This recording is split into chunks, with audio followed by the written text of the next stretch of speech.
Gracias a todos por estar aquí. Como podéis ver, el viaje de estas semanas desde Málaga en esta ocasión con el Goya ha dado sus frutos y finalmente ha llegado a Cádiz. Ha llegado como Paco Sáez llegó a la Escuela de Cine pues hace 4 años. Desde prácticamente el nacimiento de la Escuela de Cine de la Universidad de Cádiz, Paco Sáez, como algunos de vosotros sabéis, es uno de nuestros grandes profesionales, profesores, que imparten lo que mejor saben hacer. En este caso es un hombre dedicado íntegramente al mundo de la animación y especialmente dedicado a algo tan peculiar y tan fundamental para el cine en general y para el cine de animación en particular, que es el storyboard. Luego explicaremos, digamos, no todo el mundo que está presente sabe lo que es el storyboard, ¿no? Pero, Paco, muchísimas gracias por estar con nosotros. Pues un placer venir a Cádiz, siempre es para mí un placer y sobre todo estar contigo. Muchas gracias por la asistencia a todos y todas. Y bueno, ha llegado hace un ratito Paco porque él nos irá contando, pero está inmerso en varios proyectos, pero uno de ellos es algo que todos esperamos, que es la tercera entrega de Tadeo Jon, que por fin ha arrancado. Curiosamente, después de haber sido Tadeo Jon la película más taquillera, le ha costado a la producción arrancar pues año y medio, 2 años casi, ¿no? Pero bueno, esa es parte de la historia del cine español. Vamos a hacer unos pequeños datos biográficos, ¿no? Un paseíto por ese Paco Sáez chiquitín.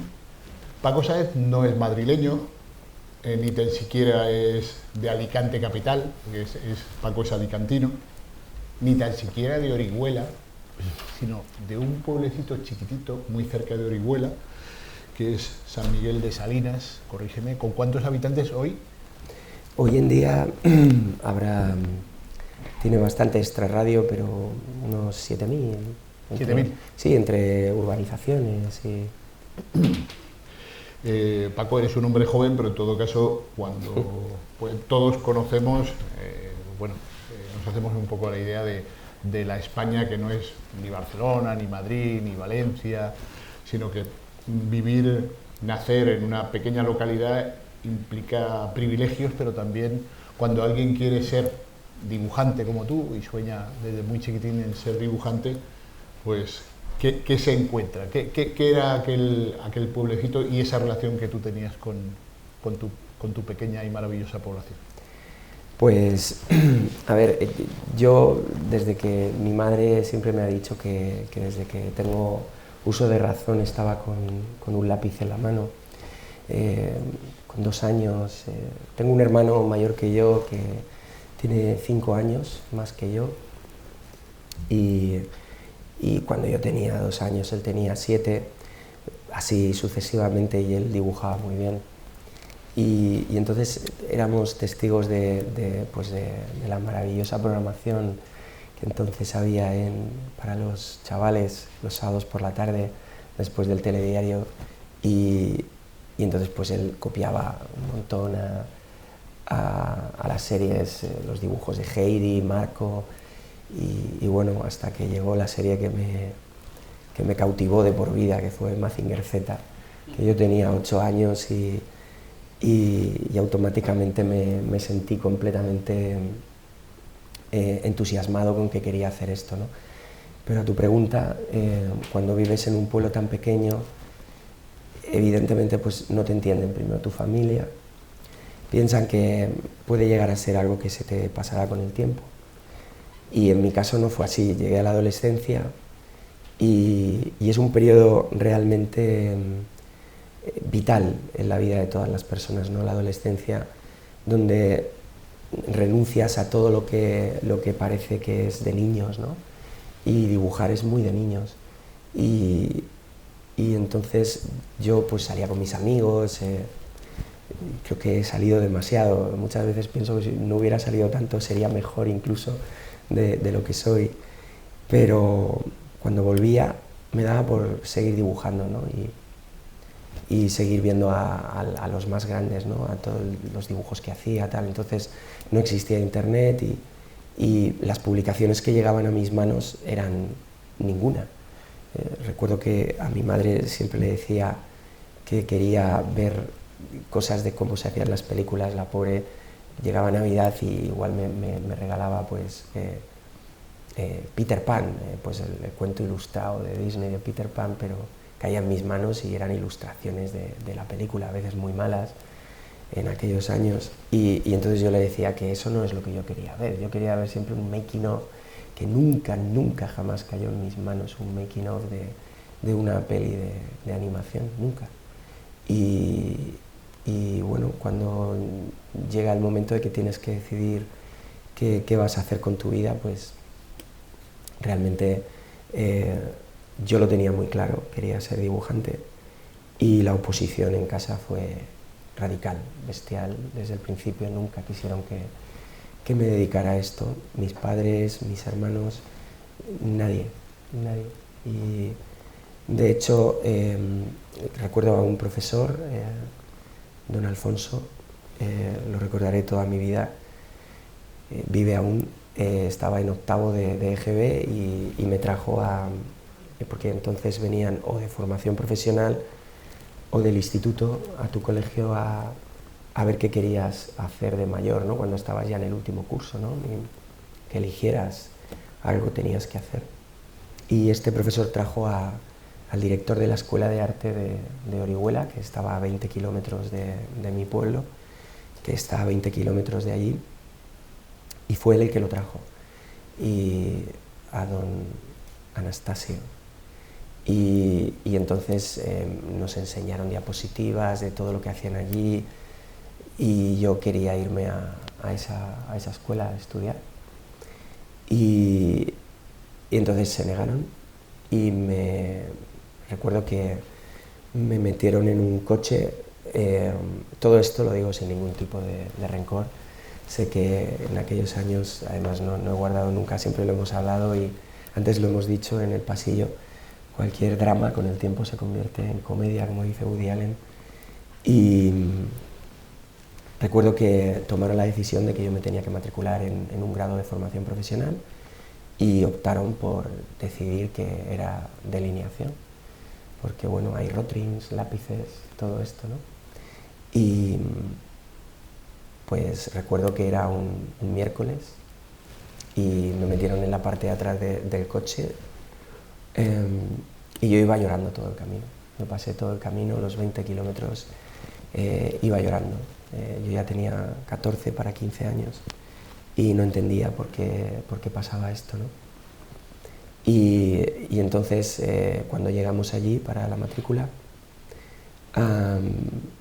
resulta que la persona que hacía las matrículas ese día se había puesto enfermo.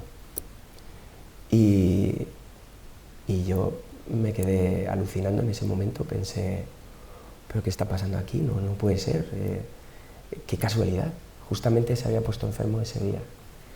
Y entonces le dijeron a la persona de mi familia que me llevaba que fuéramos viernes, que estaba bastante mal con gripe y que viernes seguro que vendría.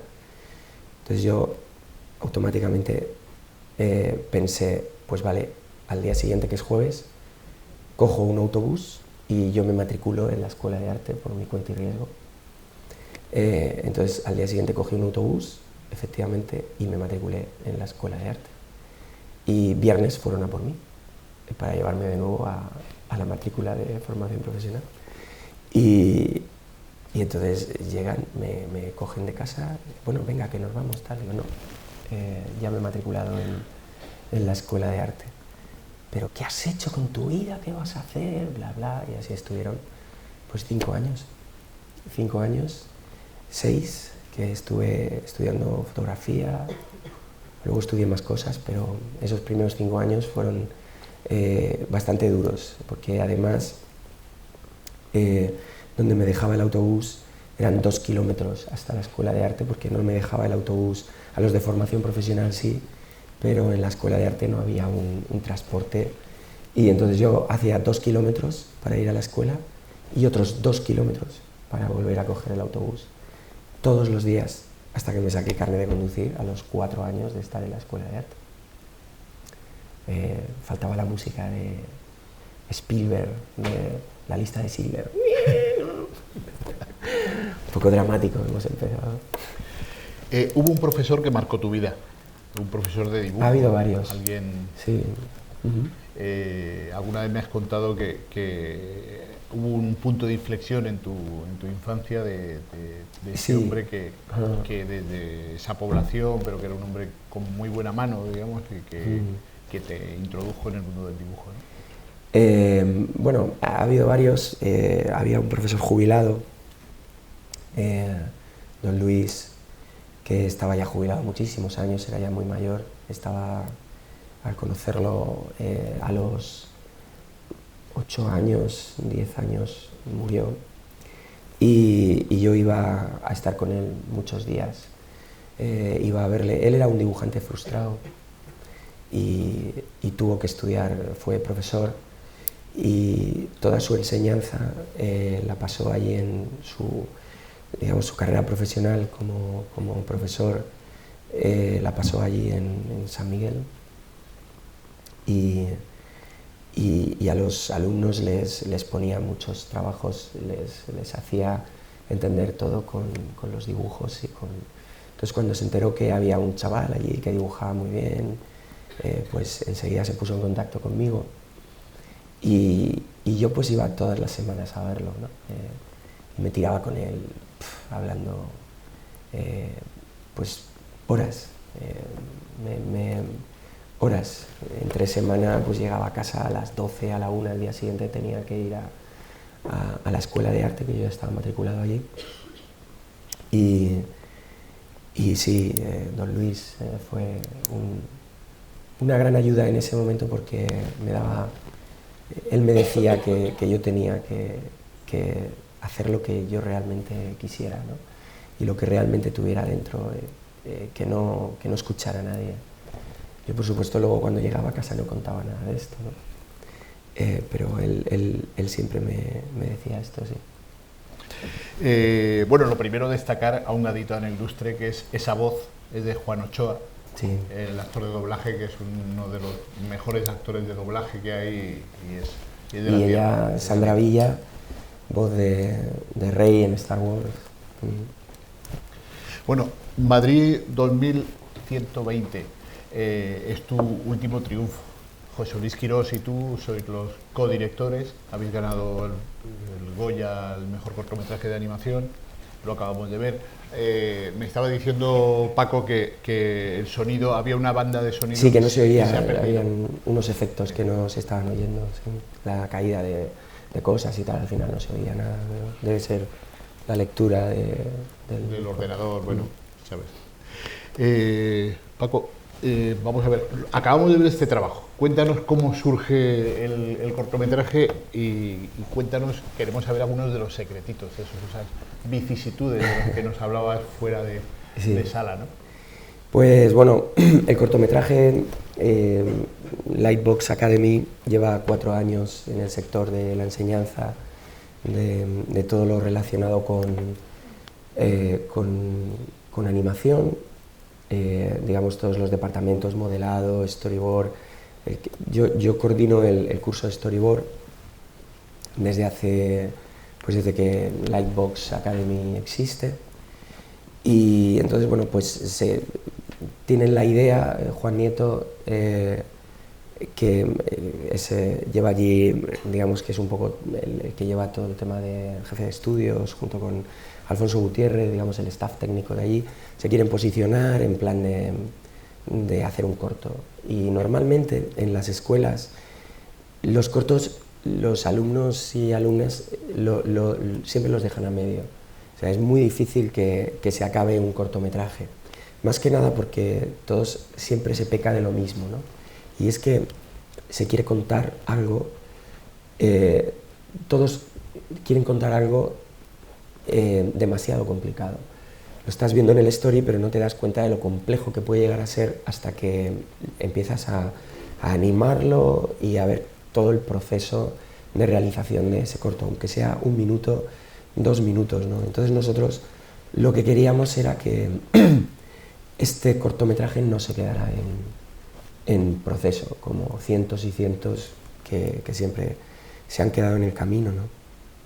Entonces, bueno, lo que hace José Luis Quirós es escribir un pequeño guión de no más de 1 minuto con un aspecto futurista y, bueno, nos gusta mucho la ciencia ficción y lo exponemos, gusta, pero bueno, hay muchas cosas que hay que cambiar. La cuestión es que nos sentamos, José Luis Quirós y yo iba a hacer el storyboard, pero José, que viene de un perfil más técnico, es animador, me dice, oye, mira, el tema narrativo yo no lo controlo demasiado, entonces yo quiero hacerlo contigo, pero que lleves tú la voz cantante en esto, ¿no? La cuestión es que los alumnos tenían que estar detrás de todo el trabajo. Entonces todo lo que habéis visto es prácticamente el trabajo de un montón de alumnos y alumnas. Los créditos son 2 minutos de un montón de gente que ha participado. Entonces, el problema de trabajar con alumnos es que al final hay que corregirlo todo. Y entonces, pues, si era más tiempo, son muchos más planos. En concreto, cámaras, en este corto son 100 cámaras contando algo muy concreto de la acción. Entonces yo solamente pido una condición sine qua non para dirigir el corto, y es que el storyboard y la manera de narrarlo lo quiero hacer yo con José. Vamos a hacer un inciso. Explícanos que muchos de los que estamos aquí sí sabemos lo que es un storyboard, pero a lo mejor ¿quién no? Brevemente, ¿qué es el storyboard?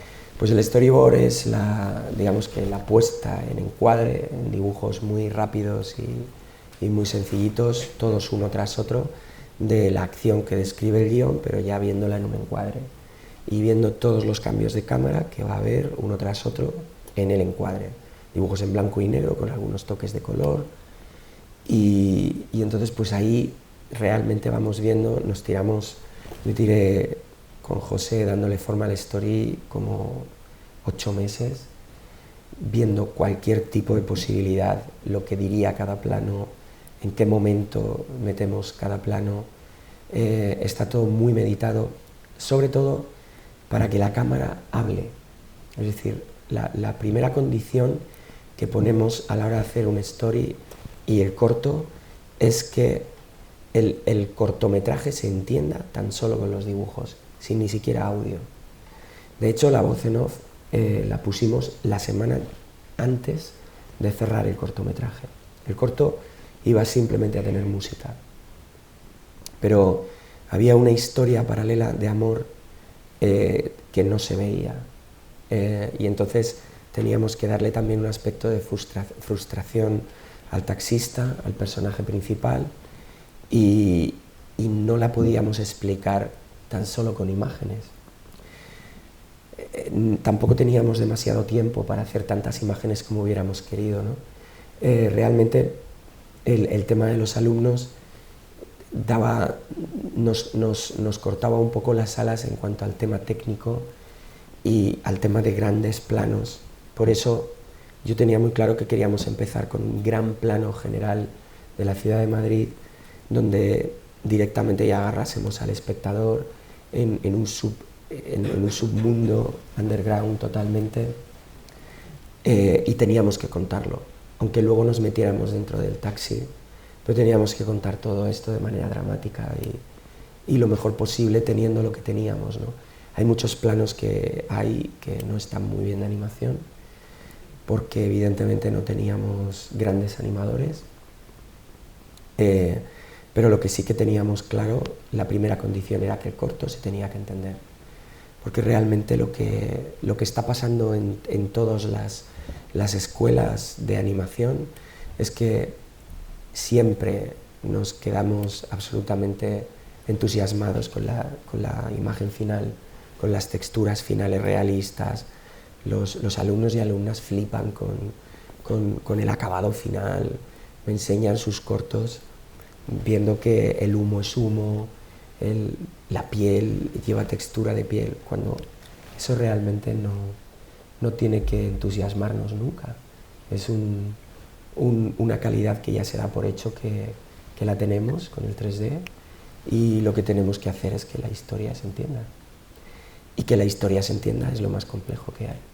Entonces, lo que queríamos era contar una historia y que se viera perfectamente con la cámara, que la cámara hablase y cerrar perfectamente esos planos que necesitábamos en el corto, uno detrás de otro, y que haya un porqué de cada plano. Eso era lo que nos obsesionó desde el principio. Luego ya el corto podía quedar mejor o peor según la manufactura que tuviéramos con los alumnos, la explosión, los efectos especiales, los efectos visuales del corto. También otra condición que hay que tener muy en cuenta era que solamente queríamos un decorado, y era la Gran Vía de Madrid. Todo pasa en ese mismo decorado y era una ventaja. Teníamos que modelar como 2 avenidas y ahí teníamos todo el corto. Lo único que teníamos que hacer era llegarle al espectador con una historia, hacerle pensar, y que realmente lo que cuenta el corto es algo muy sencillo, que es la codicia humana, trasladado a un mundo donde no llegan los rayos solares y las partes de abajo de las ciudades se convierten en los mayores vagabundos que no tienen vegetación de ningún tipo, y se trafica con un líquido nitrogreen XP que tiene vegetación al instante. Si echas una gota en cualquier tipo de suelo, ¿no? Entonces, bueno, había que contar eso, y había que contarlo de la mejor manera posible, teniendo en cuenta que técnicamente íbamos a tener muchas limitaciones. Quiero advertir, porque no lo he dicho al principio, que todos podéis intervenir. Quiero decir que es un diálogo, de tal manera que cualquiera, con las gafas quitadas que soy miope, si levantáis el brazo os doy la palabra. Inicialmente a lo mejor hay una cierta timidez, pero de todo un rato estoy seguro que habrá fuego cruzado. Bueno, sí. No, quería comentar también que nosotros, gran parte de lo que hicimos en este corto fue al principio de tener 4 puntos muy importantes a la hora de cerrar un cortometraje donde la mano de obra no es profesional 100%, y entonces teníamos que contratar a gente que sí que fuera profesional para 4 o 5 puntos importantísimos del cortometraje, si queríamos que a los académicos les llegase, y a la gente de cualquier tipo de festival que están acostumbrados a ver cortometrajes, que les llegase de la manera más directa posible. Y una de ellas era el póster del corto, que está súper currado. El arte... ¿Lo tienes guardado? Sí, lo tengo... Está el pendrive puesto, ¿no? Creo que sí. Bueno, no he dicho nada, perdonad mi voz, pero es algo como bruto. Sí, hace 2 días estuvimos a punto de suspender porque no se le oía nada. Está ahí. Fatal. Me llamaba Bruto. ¿Cómo estás, Paco? Yo estoy con Tadeo. No lo sé. Estoy muy mal, Bruto. Tuve que ir al hospital a que me pincharan. Bueno, en fin, voy a llorar. No llores. Voy a llorar, Bruto. En fin. Haces conmigo. Mira a ver si lo tienes, sí. El cartel. Hay algo que yo te quiero ir preguntando sobre la marcha, sí. Ya que vamos buscando eso, y es que es un corto pensado para ir directamente y de cabeza a los Goya. A ver, los cortos generalmente van a muchos festivales, se manejan, lo vas presentando a ver si cae algo de dinero y luego a lo mejor, si la gente te ha ido jaleando, vas a los Goya. En vuestro caso ha sido a la inversa. Sí, ha sido a la inversa, y además tuvimos una serie de decisiones absolutamente nefastas, que es que nefastas en el proceso de realización del corto, porque no le estábamos enseñando el material al productor y el productor lo quería ver. Lo que pasa es que no habíamos grabado aún la voz en off. Ese productor que tiene 9 Goyas. 9 Goyas, Nicolás Manchi. Y Nico, con una paciencia infinita, me llamaba a José y a mí y nos decía, yo quiero ver el corto, porque yo soy el productor del corto y no me estáis enseñando el cortometraje. Digo, ya, pero es que falta, a mí me da igual lo que falte, yo soy el productor y yo tengo que ver ese cortometraje. Pero faltaba la voz en off y no la habíamos grabado aún, y yo pensaba que con la voz en off el corto iba a tener una serie de matices. Yo creo que sí lo tiene. ¿Qué tienes? Mira a ver si tienes el cartel. El cartel sí, pero a ver, es que No, soy... en misa y repicando, yo te llevo el micro. Sí, lo que pasa es que no va a dar con el documento. Vale. A ver, Madrid Final, sí, pero este es el corto entero es aquí, a ver,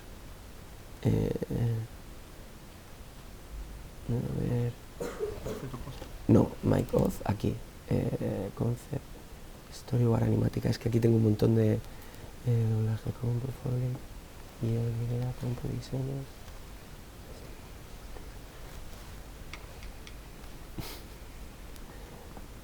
¿Hay internet? Pues yo creo que va a ser más fácil. Búscame, Salvador, perdona, así sigo hablando, sí.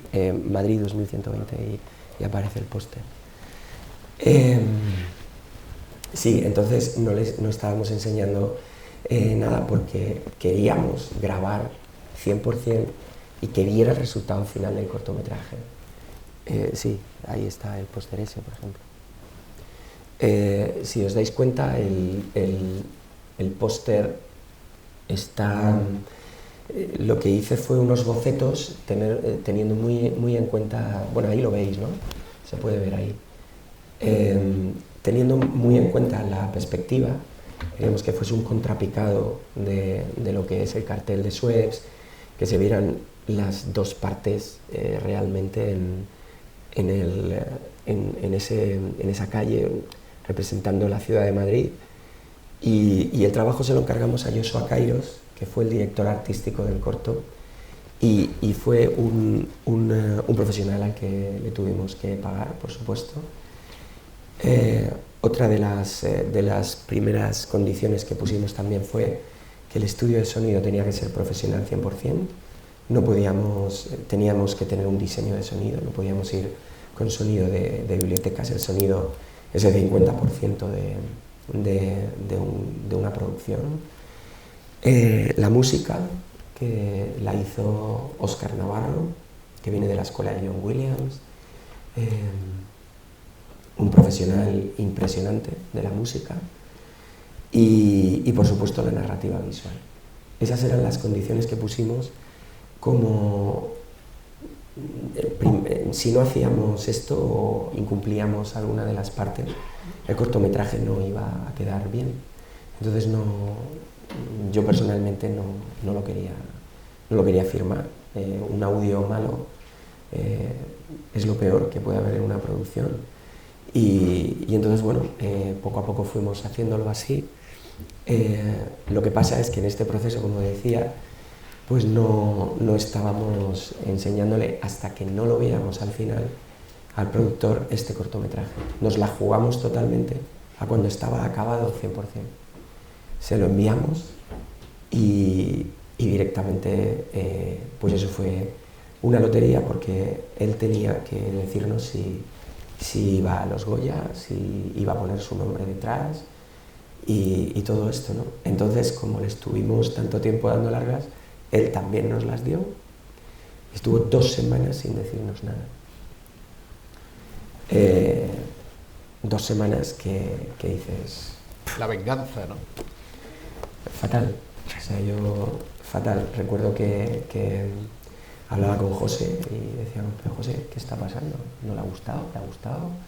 ¿Qué pasa? Y entonces un día estábamos en el estudio de sonido, estábamos haciendo los últimos retoques del corto y hizo una llamada a 3 y entonces cogimos el teléfono, es Nico, tal, el ingeniero de sonido ahí, porque estábamos todos expectantes a ver qué decía.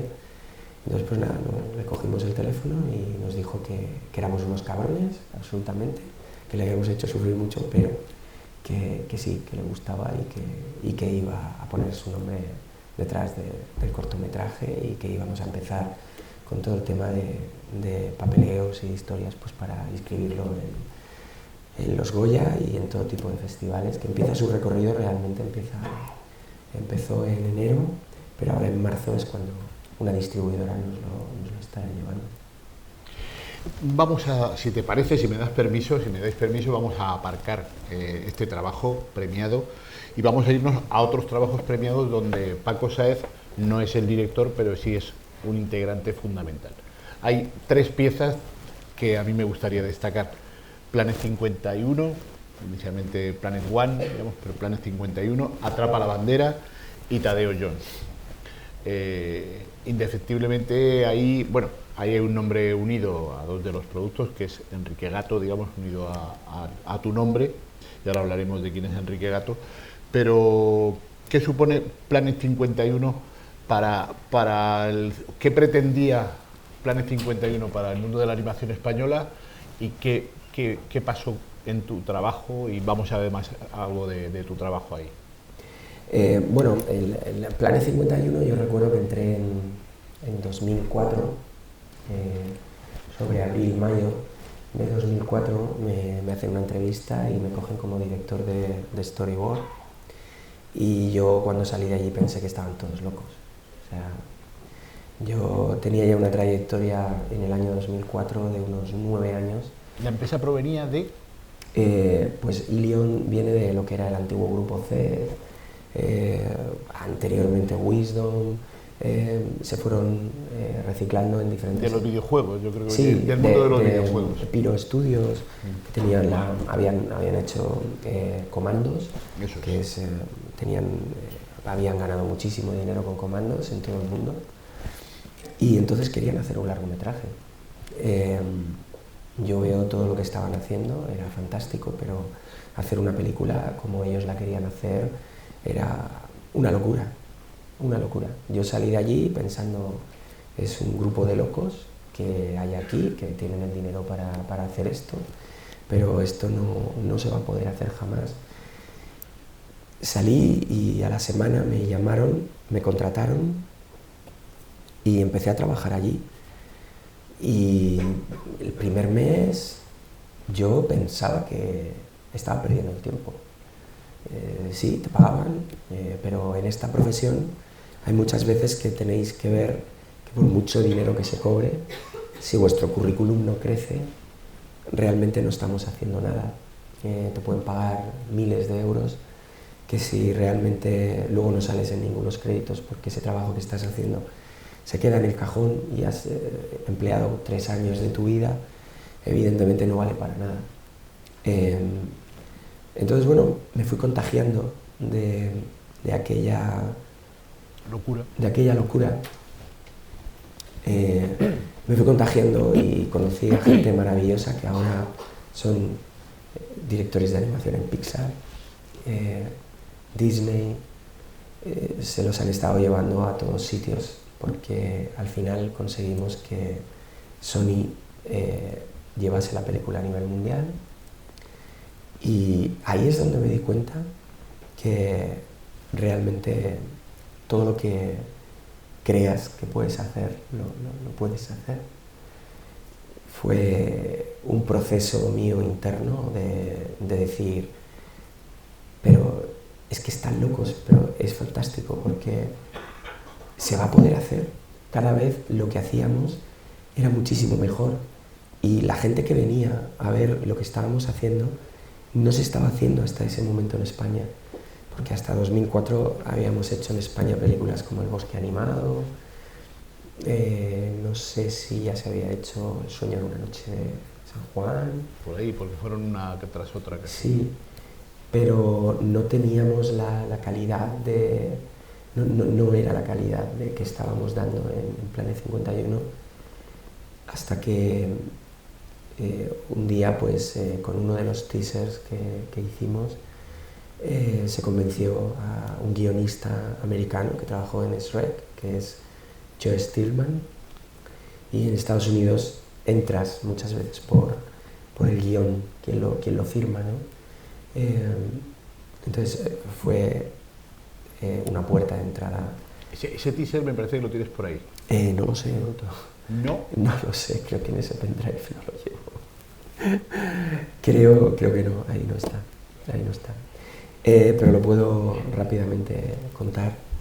Y era que habíamos hecho, ve por ahí algún alumno que he tenido en Hola, y ellos sí que lo vieron en el curso.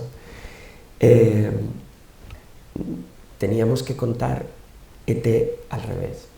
Y era tan sencillo que decías, como esto no lo ha hecho nadie, sí que había alguna cosa parecida y tal, pero era qué pasaría si un astronauta va a un planeta y él es el extraterrestre, ¿no?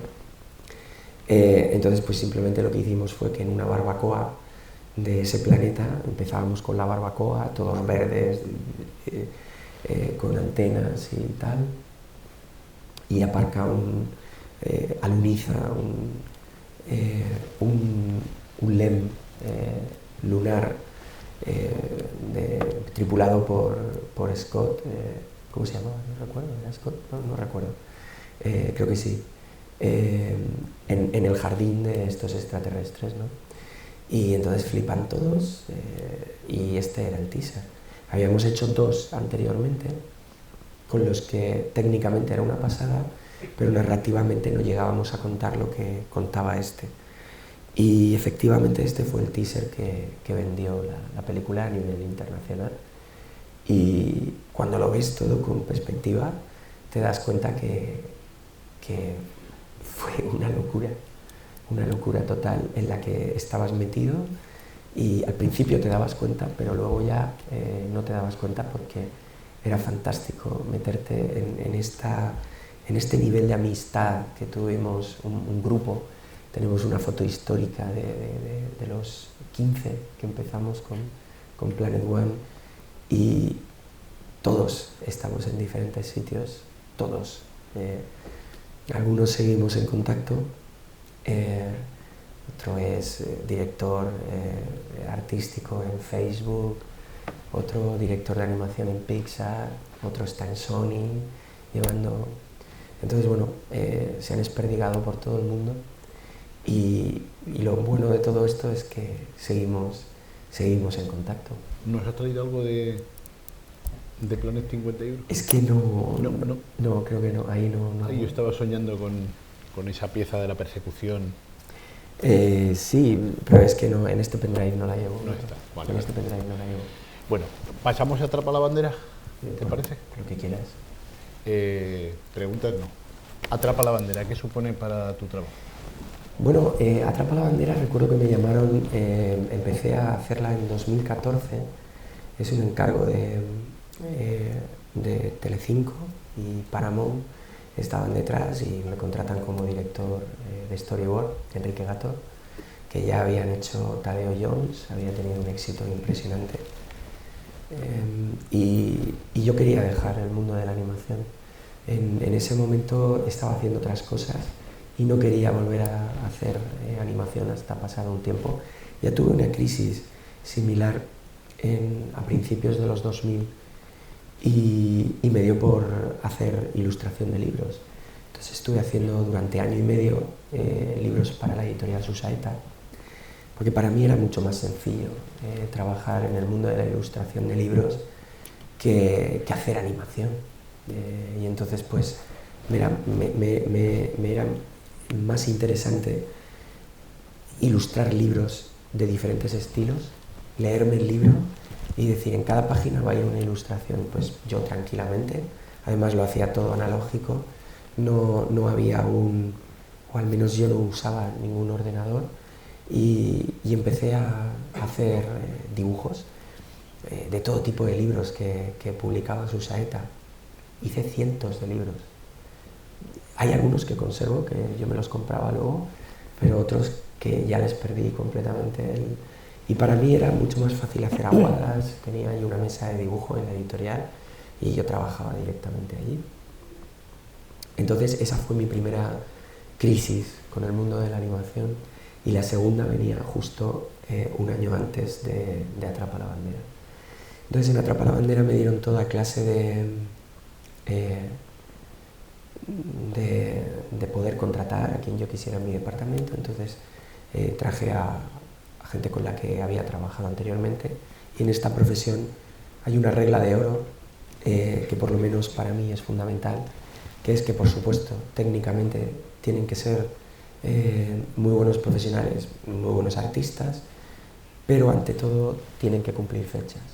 En esta profesión te das cuenta con el tiempo que si dejas a alguien tirado con una fecha, no te van a volver a llamar, o va a ser complicado que vuelvan a confiar en ti, porque hay muchas cosas en juego. Entonces por eso es tan importante confiar en la gente que se contrata en cualquiera de los departamentos de animación, porque una de las cosas que no ve la gente cuando vemos la animación desde fuera, vemos lo bonito de la animación, que es muy bonito, pero es que hay una fecha de entrega de producción. Yo en esto hago mucho hincapié en los cursos. Cuando trabajas en tu casa, en un dibujo, en una ilustración, no tenemos a la figura de producción que toca la habitación donde tú estás tranquilamente dibujando con tu madre llamándote para cenar y oye, ¿cuánto te queda para esto? Tú no eres consciente de nada de eso. Y en el mundo de la animación, esto, y del cine en general, de cualquier medio audiovisual, la producción hay que cumplirla. Y yo ya estaba bastante harto de trabajar a estos niveles de concentración y de dibujar tanto y no dormir, porque yo realmente, si hay algo que llevo arrastrando desde hace muchísimo tiempo, es un insomnio que lo llevo arrastrando desde que empecé en la profesión, de muchas horas dibujando, muchas horas dibujando. Por eso cuando estoy en el cine y veo a alguien que estoy en una peli de animación, y veo que hacen así y hablan con la otra persona que tienen al lado, me dan ganas de pegarle una colleja. Te estás perdiendo meses de curro. Eres imbécil, ¿qué haces? O sea, lo llevas ya como defecto profesional esto. No sé qué, las palomitas. Tienes que mirar la pantalla, te estás perdiendo segundos de metraje. Y digamos que es un poco el defecto que vas arrastrando de todo esto. Y con Atrapa la Bandera fue pues un proceso otra vez de volver a enamorarme de la profesión y sobre todo de la manera que trabajamos en Light Post, que es dándole forma a toda la película, discutiendo con el director plano por plano. Atrapa la Bandera, director Enrique Gato. Enrique Gato es el responsable, el creador de Tadeo Jon. Tadeo Jon proviene de dos cortometrajes, bueno, de un cortometraje que lo hace con escasísimos medios, pero con mucha inteligencia, que va ganando festivales, que va recabando un poco de dinerito y le permite hacer un segundo cortometraje. Sigue ganando premios y de pronto aparece un productor, un mecenas que dice, tío, esto tiene que... ¿Qué vamos a hacer? ¿El tercer cortometraje? Vamos a hacer un largo. Ese es Enrique Gato. Este es el hombre con el que tú trabajas en Atrapa la Bandera. Defínenos un poco tu relación y quién es Enrique Gato. Bueno, Enrique Gato aprendes todos los días de él. Realmente es uno de los profesionales más increíbles que he conocido. Además es donde te das cuenta que con el paso del tiempo te das cuenta que en el mundo de la animación, el cine y tal, no existen genios de la manera que los conocemos. Existen simplemente trabajadores incansables. Esa es la gran diferencia. Es decir, Pixar no llega un día a Lasseter y dice, tengo una idea cojonuda, y es de unos juguetes que toman vida cuando el niño se va. Se va a llamar Toy Story. Esto no funciona así. Yo por mucho que lo digo, cada vez que conoces a gente trabajando en los diferentes estudios, te das cuenta que lo único que te define en tu trabajo es la capacidad de trabajo y la capacidad de aprender constantemente que tienen, y Enrique es una persona así. Yo sé siempre que estoy haciendo dibujos de story, porque cualquier persona de mi equipo está haciendo dibujos para presentarles las secuencias, siempre y lo digo siempre, va a corregirse. Siempre. Nunca hay ninguna secuencia que nos diga, por mucho que nosotros la hayamos meditado en el departamento, siempre que se le enseña a Enrique, siempre te da ideas nuevas. Es una constante. Cuando se tiene ego o cuando piensas que tu trabajo es intocable, vas mal, vas en picado. Porque en el story justamente es donde se ve toda la película y donde se reflexiona toda la peli. Igual yo le hago un montón de continuaciones, que se vea una pequeña animación de cómo alguien, pues en Atrapa la bandera, pues como en la secuencia de inición, cuando el cohete sube hacia arriba, que paralelamente va con el malo, con Carson desde otro sitio, van despegando los dos, tal. Lo cuentas de la misma manera, pero te dice que tal vez para él dramáticamente la cámara tendría que estar más en picado, y resulta que es que yo lo he rodado todo o lo he dibujado todo en contrapicado. Estamos hablando de dibujos que hay que rehacer absolutamente desde el principio. Pues te lo dice y hay que rehacerlos. Luego te das cuenta en pantalla que funciona mucho mejor dramáticamente y mucho más potente para el espectador ver esa secuencia así, o una secuencia en clave de comedia. Funciona mucho mejor tan solo manteniendo un plano medio que no yéndote a un plano general. Te vas a un plano general cuando él te dice, no, en este momento no me metas un plano general, ponlo después. Y es donde te das cuenta de que evidentemente la gente contamos las cosas de manera diferente, pero que lo tiene clarísimo, de cómo él quiere contar su película y de cómo a él le funciona perfectamente en pantalla lo que está contando. Y es fantástico verlo luego. Bueno, pero para eso sirve el storyboard, ¿no? Justamente el story de Atrapa la bandera empezamos en enero de 2014 y terminamos en diciembre de 2014. Estuvimos un año. A la gente que se le contrata en el estudio, en ese momento, cuando ya llevamos más de media película hecha en story, sobre mayo o junio de ese año, es cuando empiezas a contratar a gente que va a empezar con layout, supervisión de animación, testeando los personajes, tal. Pero la gente entra cuando Enrique ya tiene clara su película. Esa es la manera de trabajar de los grandes estudios. Ese es el gran secreto de las productoras como Pixar, y es el gran secreto que nunca se desvela en un DVD de Pixar. Ellos desvelan temas técnicos, pelo, tal, todo el mundo flipamos con todo eso, pero realmente las entrañas de una película nunca te dicen cómo se hace. Porque el que una película tenga éxito no es que técnicamente seas el más potente, es muy importante, no podemos cometer chapuzas en el render final, por supuesto, la película tiene que tener un empaque visual increíble, pero ante todo y sobre todo la película se tiene que contar bien, y eso es story y guión, y es darle 1000 vueltas a todo. Es lo que no se entiende ahí fuera, no se entiende. O sea, los alumnos este tipo de cosas nunca lo entienden. Si ya está bien, ¿por qué no una vuelta más? Seguro que te sale algo diferente. Yo soy mucho de enseñarle mis cosas a la gente, a mis amigos del pueblo, que uno pues es carpintero, otro es contable, otro es mecánico, y simplemente no le cuento nada, le voy pasando los dibujos y que me diga si lo entiende. Es así de sencillo. En cuanto esa persona se ve perdida, algo estás haciendo mal. El plano no es el adecuado, te has saltado el eje, la acción no se entiende, algo está pasando. Si alguien no lo entiende. Si tú quieres que tu historia le llegue a todo el mundo, tienen que entenderlo. Y en story lo tienes que entender. Muy bien, además la manera barata. Pedro. Entre comillas, ¿no? Sí. Yo quiero que, por favor, Paco, cuenta lo que os pasó cuando estabais haciendo Tadeo Jones en el Story y estaba Tadeo y su compañero de taxi en el Albaicín.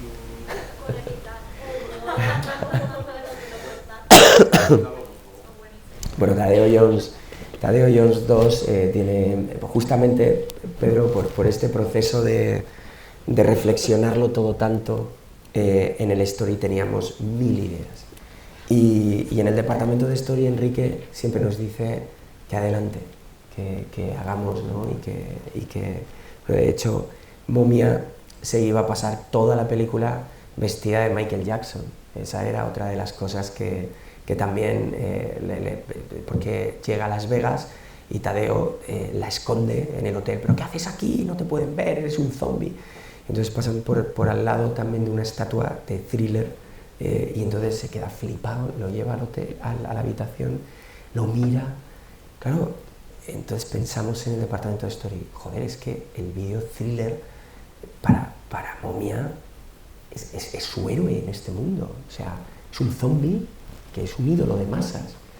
Y entonces llega a la habitación y le pone el DVD que han cogido de allí de la publicidad, la mete al ascensor, llegan al hotel y le pone el vídeo. Y entonces ya Momia empieza a imitar a Michael Jackson. Y entonces lleva toda la película en el Story, pero luego fue imposible de poder sacarlo por temas de derechos, por temas de mogollón de pasta, valía simplemente con que sonaran algunas estrofas de la canción y de ir vestido como Michael Jackson, la imagen, todo. Y una de estas cosas que pasó era que en la escena del Albaicín, que van perseguidos por unos motoristas, otra de las cosas que plasmamos en Story y que no salió fue que de repente aquí termina, en el metraje de la peli termina que derrapa la carriola donde van con el taxista gitano y le ha dado un dardo y el gitano está durmiendo, ¿no? Se queda sopa, salen y van a la Alhambra, ¿no? Pero nosotros lo que proponíamos era que se mete por una calle y directamente un quad, una moto gigantesca de uno de los malos, le corta el camino por este lado, más los que le estaban persiguiendo. Entonces automáticamente vemos que está el quad, el gitano, Tadeo, creo que iba en el Story, iba Tiffany, Sara y los bichos. Bueno, nosotros llamamos los bichos a Jeff y Belzoni, el pájaro y el perro, ¿no? Y entonces empiezan a retarse, porque luego le metimos un volante, pero al principio iban a ser manillares, ¿no? Como de una moto con capota, ¿no? Y entonces vemos un plano del quad, ¡bum! ¡Bum! Y el plano del taxista de dándole, porque los motores no tenían nada que ver el uno con el otro. Y de repente llega el taxista, saca el móvil y llama a su primo Juan, y se pone a hablar con él por teléfono. Juan, ¿a ti no te gustaban los quad? Entonces Tadeo mirándolo, ¿pero qué estás haciendo, loco? Pero que vienen los de atrás y que aquí estamos... Tú déjame, ya verás, estamos en el camino del Darro, tal, le da el nombre de la calle. Se mete el móvil y empiezan a retarse. ¡Pum! ¡Pum! Plano de uno, plano de otro, cada vez más cerca, uno, otro, y de repente vamos de nuevo al del quad y ya no se oye nada, el tipo ahí que está pasando, y vemos que en su mano lleva una zanahoria y le han descuartizado todo el quad y está encima de unas cajas de limones y todos los gitanos, gracias primo, uno con una rueda, el otro con el motor, ¡pum! Entonces cogen, lo rodean la moto de donde está Tadeo, y claro, nos partimos el culo cuando vimos esa secuencia, pero claro, el que tenía que firmar la película era Enrique Gato, y no quería tener ningún tipo de problemas con la comunidad gitana. Entonces dijo, oye, mira Paco, o sea, esto no, creo que vamos a darle una vuelta a esto, ¿no? Pero claro, todo el equipo nos descojonábamos con esta imagen, y al final pues no pudo ser, ¿no? Por allí. A la hora de crear el storyboard, soy mucha gente allí mirando los planos. ¿Qué consejo en caso para mí? ¿Qué pautas seguir a la hora de seleccionar cada plano? Porque ya no es solo la angulación, sino también el movimiento de la cámara. ¿qué pauta seguís para poneros todos de acuerdo? Pues bueno, una buena pregunta. Muchas veces ni nosotros sabemos cómo nos ponemos de acuerdo, pero lo que sí que hacemos es que leemos la secuencia del guión y la leemos asumiendo papeles de los que salen ahí. Yo normalmente con esta voz no parece que sea así, pero yo siempre leo los papeles femeninos porque tengo la voz bastante más suave de la que la tengo hoy, que parezco un locutor de... ¿qué tal? Sí, parezco Herrera, ¿cómo estás? Entonces normalmente lo que hacemos es que leemos a todos los que están en la secuencia y empezamos a divagar sobre ese guión que ya está escrito. El guión siempre está vivo para nosotros. No, por ejemplo, la última película que antes de Tadeo 3 que estaba haciendo, que es D'Artagnan y los tres mosqueperros, la adaptación al cine que se estrenará seguramente a finales de este año, ¿no? No, se estrena en enero de 2021, o sea, dentro de un año justo.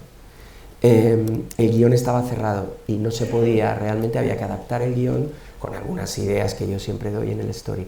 Pero nosotros en Lightbox lo que hacemos es que discutimos mucho, esas reuniones se pueden llegar a, podemos estar ahí dentro 4 horas encerrados con los guionistas.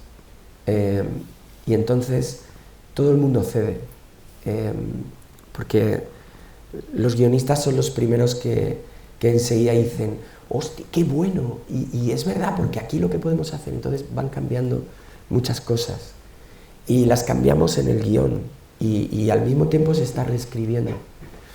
Entonces luego, después de esta reunión, tenemos otra reunión de cámara, donde tenemos muy claro, con el director de layout, qué tipo de cámara queremos para cada acción. Y no las decimos todas, pero sí que damos un criterio de qué plano se puede hacer. Pero luego, antes de que nosotros empecemos a trabajar, Enrique nos pasa una escaleta después de esa reunión, al día siguiente, donde él refleja perfectamente todas las cámaras que él ve. Y nosotros en el departamento de Story lo que hacemos es aportar más cosas de las que él pone. Y ponemos en el Story opción 1, opción 2, opción 3, opción 4, si tienes más opciones, sobre las que ya están cerradas. Entonces, viendo muchas opciones, el que decide finalmente con el plano que nos quedamos es él. Y luego, cuando el story pasa a fase de layout, pueden aparecer más cámaras, porque el supervisor de layout se da cuenta que nosotros en story hemos hecho un espacio demasiado grande de lo que ellos tienen, y igual en vez de en un solo plano hacen 2 para contar lo mismo, o te cuentan en una panorámica, pero basándose siempre de lo que ya hemos hecho en story, y ya cerramos en story poniéndonos de acuerdo a la mayor rapidez posible, porque no podemos estar divagando con una secuencia mucho tiempo, ¿no? Tenemos unos tiempos de producción que hay que cumplir. Como he dicho antes, la persona de producción está siempre en tu mesa preguntándote cómo llevas la secuencia y cuántos días crees. Cuando das un número, por ejemplo, 5 días para esta secuencia, pues van a estar constantemente, vale, te quedan 4, te quedan 3, te quedan 2, te queda 1, no te queda ningún día ya. Hay que acabarlo porque esto tiene que pasar a otro eslabón de la producción. Hay que ponerse de acuerdo sí o sí de la manera más rápida posible. Sí. Una pregunta. Paco. ¿Hay mucha diferencia o son dos mundos totalmente diferentes de ser director de cine de animación y director de cine? ¿Se puede pasar o son dos mundos diferentes como la pintura y la escultura? Sí, bueno, a ver, lo que pasa con las películas de animación es que hay que hacerlas varias veces en los diferentes departamentos. Es decir, yo tengo que hacer la película entera en story, luego hay que hacerla entera en layout, hay que hacerla entera en animación, entera en iluminación. Se hace varias veces la película. En imagen real todo es mucho más rápido. Una película de imagen real, empiezas a hacerla. Yo cuando trabajo para el cine de imagen real haciendo story, si solamente quisiera hacer stories de imagen real en un año puedes participar en 5 o 6 títulos. Sin embargo, en una peli de animación eso es inviable. Una peli de animación tienes que tener en cuenta muchos procesos. Y de hecho, cuando gente de imagen real quiere dar el salto a la animación, se encuentra con el problema de que no es lo mismo. Tu criterio cinematográfico estará ahí, pero son técnicas diferentes. Una vez que ya la narrativa la tienes clara, el proceso de cómo llegar a ver eso, tienes que tener en tu cabeza, primero lo tienes que saber ver en story, no todo el mundo lo sabe ver en story, y luego tienes que esperar, te lo enseñan primero en layout, primero en story, donde son dibujos, luego en layout, donde los personajes son modelados, sin texturas, moviéndose como zombies, simplemente llevando la cinematografía y los movimientos de cámara que van a cerrar en el espacio 3D. Luego hay que animar eso, el personaje hay que ponerlo fotograma a fotograma, animarlo, todo eso luego hay que meterlo en lighting, hay que iluminarlo, hay que texturizarlo, hay que ponerles pelo, porque si el pelo es, que ahora todas las películas de animación llevan el pelo aparte, es un departamento aparte, tú estás animando a personajes calvos y luego esa animación la llevan al departamento de pelo y le ponen el pelo. Es un proceso que dura meses y años. Esa curiosidad, ¿esos dibujos se guardan en archivos o...? Sí, siempre. Todos los procesos, de hecho el otro día estábamos viendo internamente todos los procesos de Atrapa la Bandera, de tal, y tenemos toda la historia de Atrapa la Bandera, toda la historia de Tadeo, Sí, todo se guarda en los diferentes procesos de toda la película entera, claro. Ahí hay una anécdota muy seria en Tadeo John 2 en cuanto al ataque informático que sufrió la película. Fue en Atrapa la Bandera. Atrapa la Bandera. En Atrapa la Bandera. Si lo puedes contar. Sí, a 2 meses del estreno se nos coló un virus en el estudio y se dio cuenta el becario de sistemas, que vio como de repente entró por la local de cada uno de los... Alguien abrió un correo, entró por el ordenador, la CPU de uno, y entonces empezó a extenderse y directamente hizo como en Aterriza como puedas cuando quita el enchufe del aeropuerto. Hizo un plan, apagó todo el estudio y dijo, he sido yo, creo que había un virus. Y sí, efectivamente era un virus que hubiera encriptado absolutamente todo lo que... Había material que no teníamos en backup. El becario luego prosperó. Sí, fue supervisor. Pero yo me refería a dibujos de papel, de bocetos. Dibujos, mira, en Planet 51 había un montón, aún dibujábamos analógicamente. Teníamos viñetas donde hacíamos el story y luego los poníamos en murales. Pero ahora mismo todo está dentro de una memoria digital. No hay nada, a no ser que en el departamento de story, que normalmente siempre somos los más, hacemos caricaturas del equipo y tal, entonces las colgamos por ahí, pero ahora mismo tú vas a un estudio de animación y es un estudio, puede ser perfectamente dentro del ordenador, lo único que bueno, pues ves más cosas, en el departamento de arte pues ves color, en el departamento de story ves, pero siempre verás un estudio con muchos monitores. Antes entrabas en un estudio de animación y veías pues las mesas de animación, ibas al departamento de color, estaba todo lleno de lienzos, de láminas, de dibujos por todos sitios, papeles por todos sitios. Ahora ya no, nunca hay esto. El otro día me fijé que estaba comentando antes, ¿no? La residencia del embajador en La Habana, la recepción estaba llena de dibujos de Mariscal de la película Chiquitita. Sí. Y eran dibujos. En estas películas es una pena que no haya esos dibujos que se puedan conservar. No los hay. Porque el problema digital es que se puede perder.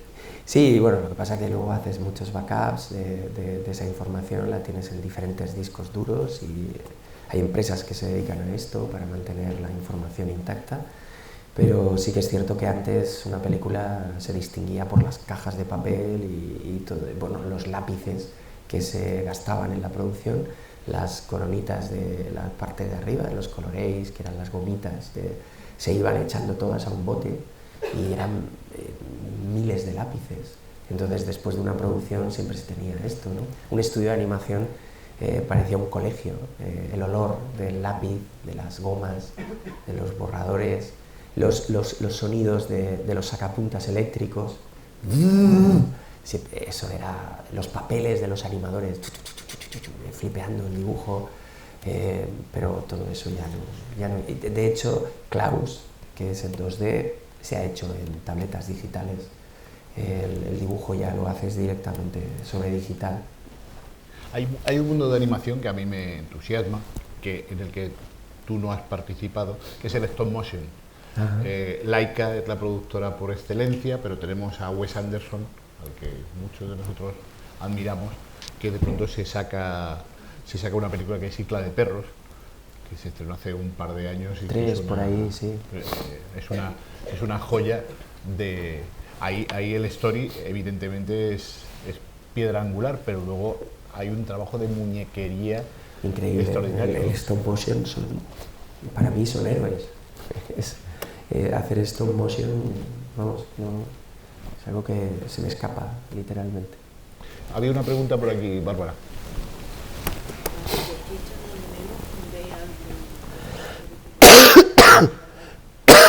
¿Stories? ¿Cómo? La animática del corto, creo que está por aquí.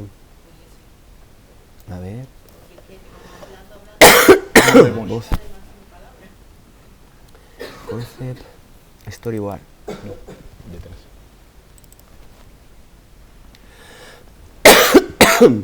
Esto es el story. Bueno, como no lleva sonido, hicimos aquí. Esto es de donde surgió todo. Perdonad. Sí, si os dais cuenta, pues bueno, lo hicimos, había partes de... Sí, gracias. Luego sustituimos por cosas más acabadas, pero lo único que queríamos ver era si el recorrido de cámara hasta llegar al taxi, que bajaba... si os dais cuenta, los personajes no tienen absolutamente nada que ver con lo que luego fueron. Ahí había una mano en primer término que luego eliminamos. Si os dais cuenta, da la sensación de que es una nevera de estas con las que nos vamos a la playa. Ahí está todo sin diseñar, pero si os dais cuenta es la cinematografía 100% que hemos visto finalmente. Toda la cinematografía, tal cual. El personaje no tiene nada que ver, lo cambiamos luego. Ni siquiera el formato, porque lo íbamos a hacer en 1.86 y al final optamos por 2.35, que es mucho más alargado.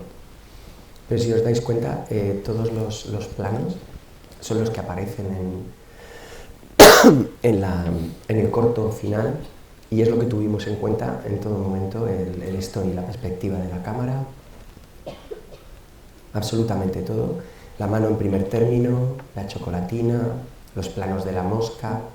Queríamos aquí también hacer una metáfora con que esta mosca realmente, él va a actuar pasado el tiempo igual que la mosca, porque la mosca solo quiere algo diferente a lo que tiene en el exterior. Y la reflexión de él sobre que soy un insecto, si os dais cuenta... y aquí... Y interesante lo que estamos viendo ahora, si os dais cuenta, eran dos personajes masculinos, y lo que tuvimos en cuenta cuando terminamos el story, tanto José como yo, fuera que la película tuviese paridad sexual, es decir, ¿por qué no vamos a hacer un personaje que sea una mujer? Nos sentamos y fue donde te das cuenta que muchos papeles que has visto en el mundo del cine a lo largo de los años han podido estar protagonizados perfectamente por mujeres. Pero tenemos muchas veces esta ideología que desde que somos pequeños, machista, de que hay ciertas cosas que la mujer tiene que hacer y el hombre por otro lado, y por qué no podemos... José, ¿cuál sería el problema si realmente en la parte de atrás del coche va una mujer? Y me di cuenta que automáticamente íbamos a dar ok a esto, con 2 hombres. Entonces fue cuando dijimos, pues vamos a poner una mujer, vamos a modelar el personaje de una chica y que sea ella la que al final sale pegando tiros y tal. Y José me decía, ya, pero es que al final la vamos a matar, macho. También, bueno, pues es que él la va a palmar también al final, o sea, van a palmar los dos, o sea, no pasa nada. Muere él y muere ella. Y entonces veis que en el story ya dábamos por hecho que el que sale pegando tiros, porque es mucho más masculino, según tu ideología, no ideología, sino educación, que siempre hemos estado viendo en las pelis de vaqueros, de tiros, de tal, ¿no? Y al final metimos una chica, cuando directamente todo era que iban a ser 2 personajes masculinos, ¿no? Plano por plano está completamente capturado el story. Lo que metimos aquí diferente fue que se veía el perfil de la botella, pero los planos de la explosión, el maletín cayendo, el recorrido de cámara que hay a su cara cuando se ve delante de todo el dinero, la elipsis temporal que hay aquí para que no se vea cómo coge todo el dinero y sale corriendo, le vemos con una sombra él corriendo. Todo está 100% pensado con el story, dando igual realmente cuál es el diseño final de los personajes, simplemente viendo su cinematografía y cerrado otra elipsis temporal. Hay 2 elipsis temporales y otra cuando coge la botella, suena el teléfono del cadáver y es todo tal cual lo habéis visto, pero muchos meses antes, y ya sabíamos si realmente esto funcionaba sin audio. Realmente no le pusimos audio. Yo hice unos insertos con una posible voz en off que podría tener, pero si os dais cuenta el detalle final del dibujo tampoco importa demasiado, simplemente vamos un poco a la perspectiva, a la toma que queremos hacer de la situación y todo está ahí, literalmente. Quería preguntarte, ¿qué consejo darías tú a un chaval que está estudiando diseño, dibujo, que quiera terminar como profesional en una película de animación o de dibujante de fondo, de diseño de personajes? ¿Qué camino tendría que seguir? ¿O para ti cuál sería? Sí, para mí el camino lógico de un artista de animación que quiera, los únicos 3 departamentos donde ahora se dibuja es storyboard, diseño de personajes y arte. En los demás son departamentos muy técnicos que la base del dibujo te viene muy bien, pero que hay todos mis amigos que están ahora en animación en Pixar y tal, no saben dibujar, la mayoría no saben dibujar, pero porque hacen animación, otro tipo de cosas más técnicas. Perdón. Y yo el consejo que siempre doy es que si quieres dibujar, tienes que empezar de la base más clásica que hay. Yo siempre aconsejo el Renacimiento. Para mí es los movimientos artísticos más potentes, donde la perspectiva es fundamental, la anatomía humana es fundamental. Dibujar mucho el natural. Yo con los cursos que tengo de storyboard tengo la suerte de tener como mucho 5 alumnos, no más. Todos los sábados por la mañana dibujamos del natural en Madrid, en cualquier sitio donde la perspectiva nos dé sitio suficiente para ver a una persona venir de frente, de perfil, de 3/4, de espaldas, ver perspectiva, ver edificios, ver anatomía, desnudo femenino, masculino, ropa, arrugas. Fundamental dominar todo esto. lo que los estudiantes que empiezan no se dan cuenta, y nunca se dan cuenta de esto, es que cuando envían portfolios a los estudios de animación, es como son kamikazes. Porque tienen que darse cuenta realmente de lo que enseñan. El hacerse un portfolio potente es ver cualquier tipo de detalle, ver un escorzo donde los dedos están proporcionados, donde el acting facial, corporal, la interpretación, si lleva un traje, las arrugas, donde hay arrugas, donde no, lo limpio que es para ese dibujo, el RAF, la potencia que tiene un solo boceto, es fundamental. Y cuando no dominas estos aspectos y encima quieres dedicarte a esto, mandando dibujos a estudios súper profesionales de animación, no hay ningún tipo de opción. Pero el problema es que ellos no se dan cuenta. Y claro, me puedes preguntar, ¿cómo te das cuenta de que tienes un buen portfolio? Esa es la madre de todas las madres, de que el estudiante de arte, en este caso, sepa que los primeros dibujos que yo voy a ver, por ejemplo, si me mandan un link de storyboard, voy a mirar la perspectiva en 4 líneas. No pido detalle, pero pido que ese dibujo no se caiga en perspectiva, no se caiga en anatomía, que no me dé unos dibujos donde realmente se ve un desnudo de una chica o de un chico y se ve completamente desproporcionado, que el hombro está roto, pero él no lo sabe ver o ella no lo sabe ver. No hay nada peor que ponerte delante de un estudiante, empezar a corregirle en un nivel aparte en Photoshop esa desproporción, activar y desactivar la capa, y no se dan cuenta, porque su ego no se lo permite. Estamos locos.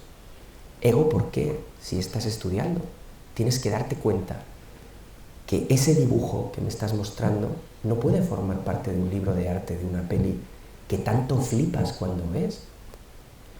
Estás flipando con Spider-Man, el nuevo universo, película de 2D que se llevó el Oscar el año pasado, y eres incapaz de darte cuenta que esa película es tan solo anatomía, perspectiva, gusto por el color, gusto por la composición, y me estás enseñando ese trabajo.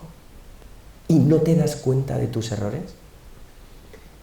Primero tienen que empezar a darse cuenta de esos errores, y enseguida te das cuenta de si el chaval o chavala viene con una formación artística clásica y ya se está dando cuenta de esto y te está diciendo, sí, pero es que mira, me falla aquí o me falla tal. Pues si tú mandas un portfolio a un estudio, tú tienes que ver que eso que estás enviando está muy bien, porque va a hablar de ti. Ese es el problema que hay en mi experiencia con los alumnos y alumnas. No se dan cuenta.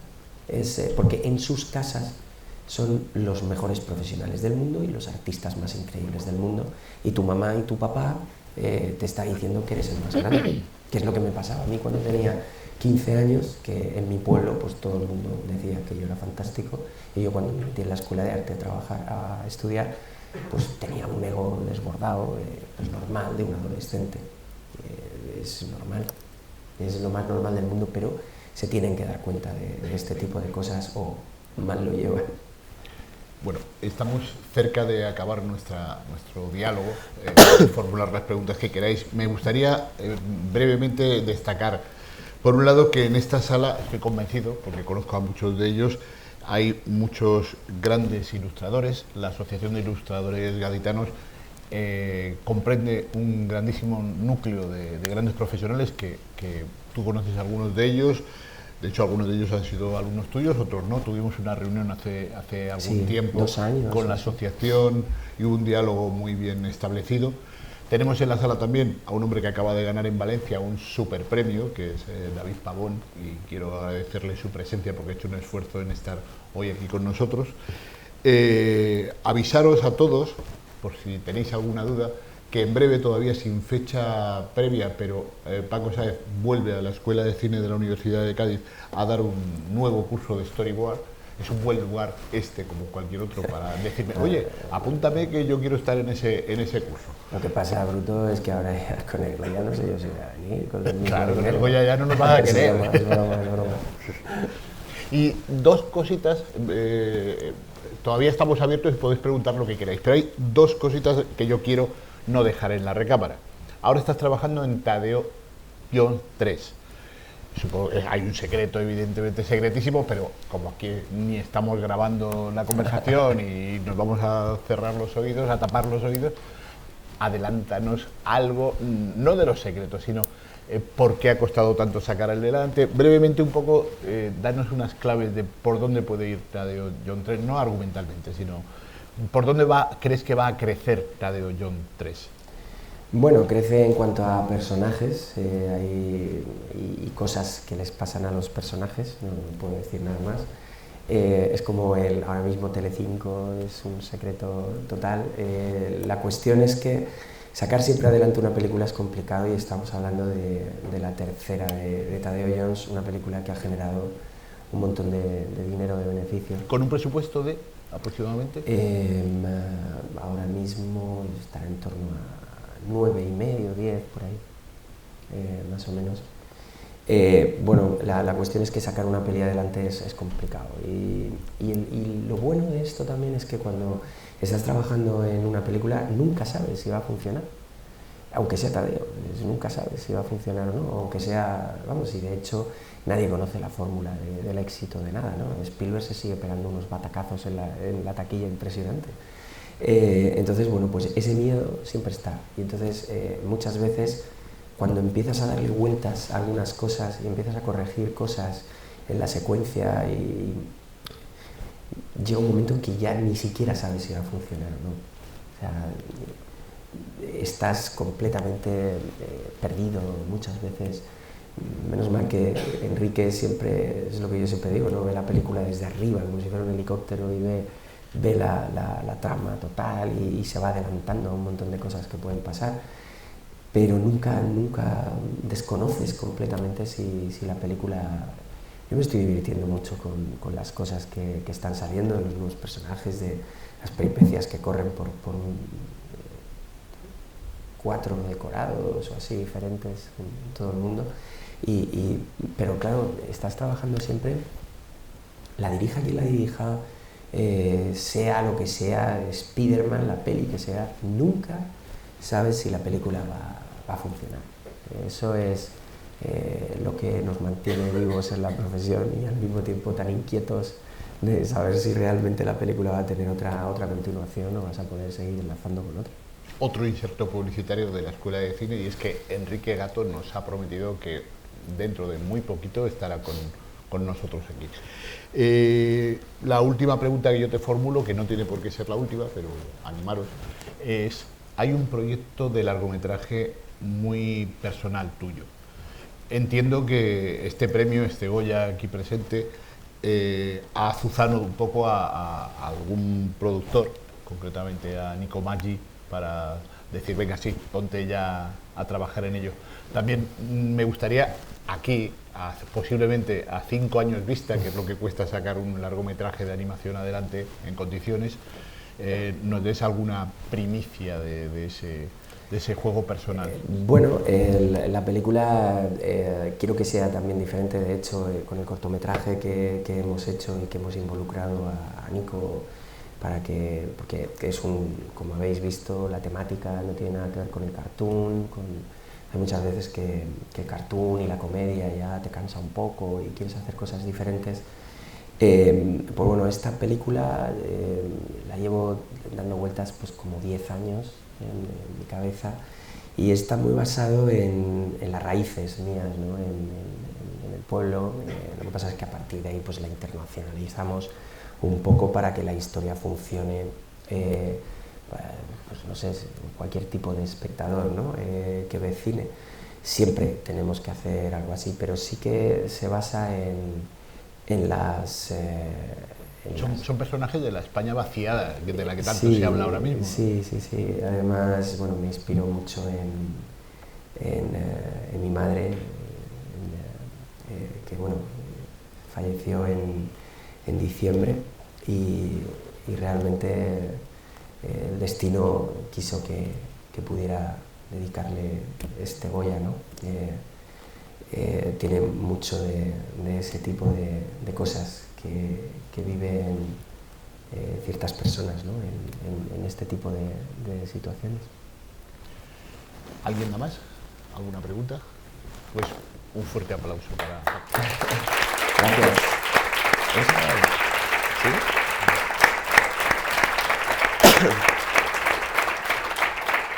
Bueno, quería, si me puedo, ¿no? Sé que hay mucha gente que os dedicáis a esto y que estáis aquí en Cádiz viviendo, pues deciros el mensaje final que siempre digo, ¿no? Que tenéis que hacer las cosas que realmente pensáis que se pueden hacer. Creo que he contado desde mi propia experiencia personal cuando no he creído en algo y al final sí que ha pasado, me han convencido los hechos y bueno, lo digo siempre y este mensaje es el que siempre doy en todos los cursos, pero nunca me canso de decirlo, y es que tenéis que seguir soñando, trabajando muchísimo, tenéis que hacerlo, porque es una profesión muy complicada, muy difícil, y que mucha gente os va a decir que no vais a poder hacer lo que queráis hacer. Tenéis que tener mucha autocrítica, eso es fundamental en vuestro trabajo, y con esa autocrítica y con esa capacidad de trabajar y sobre todo con la capacidad de soñar, se puede conseguir absolutamente todo. Y esto no es una frase hecha de miles de películas que habéis visto, hablando con Pepito Grillo, con nuestro ser mágico que tenemos por las noches, que dices, lo voy a conseguir, lo voy a conseguir. Eso es que tenéis que hacerlo, ¿vale? Y nunca sabéis dónde os puede llevar todo esto, pero es una profesión fantástica, sobre todo cuando veis que podéis transmitir sensaciones al espectador. Eso es completamente impagado. Lo que hagáis, si le llega a un público en forma de una ilustración, de un corto, de una película, de una serie, es fantástico. Y yo, cada vez que se ha estrenado una película en la que he trabajado, he ido a verla muchísimas veces a cines diferentes para ver las reacciones de la gente, y aprendes dónde se ríen, dónde no, dónde lloran, dónde no. Y lo que saco siempre es lo bonito del haberme dedicado a esto, y que aquel día donde me fui a matricular esa persona estuviera enferma, porque si no, hoy yo no estaba aquí, os lo puedo asegurar.